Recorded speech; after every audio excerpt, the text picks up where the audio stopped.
Саруулалтай салхинд хэмрийн шүншиг наршдаг, сартай дэлхийн илгэндэн хийсэн үлсэн дэлгэрдэг, сарн наран титэмтэй, уугуул сайхан нутагтай, санаа дэлгэр төмнийхэн үйлс бүхэнд нэртэй, Одор эрднийн хуур, домбрын хөхтэй ишгэлсэн, Монгол нутагтан төрсөн би, Монголын казак.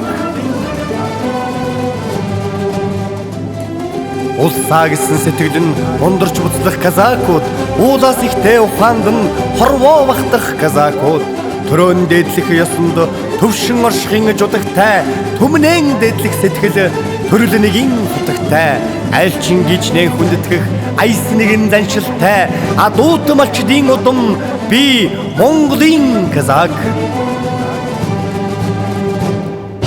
Салхи төссөн бүргэдтэй сая жилдэн мөнхөрч сайхан бүхний үйлсэд санаа нэгдэн оролцож өвгдээцийн үеэс өнийн сэтгэл нэгэн байж өөжин буурал хорвоогийн хатуу бүхнийг хамт ялж өндөр буянт дээцийн минь сүлдэг химэрн нэг байж өн мөнхийн өрөөлн өнөө хүртэл халуун би Монголын казак.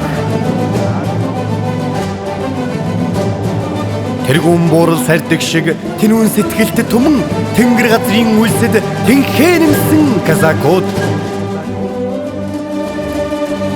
Нэхий дээлийн ингэрт аржин цагт хамт байж нэхэх сумны эсгэрээнд дайны галдад цуг шатаж нэхмэл оёмл сэргсэн үйлдвэрийн талбарт нэгэн байж нэрэн тодхон үйлстэй би Монголын казак.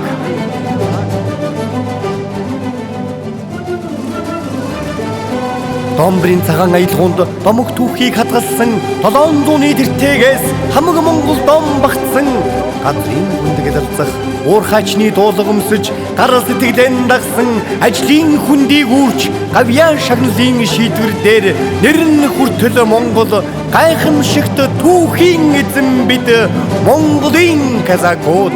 Тийм ээ, бид Монголын казакууд.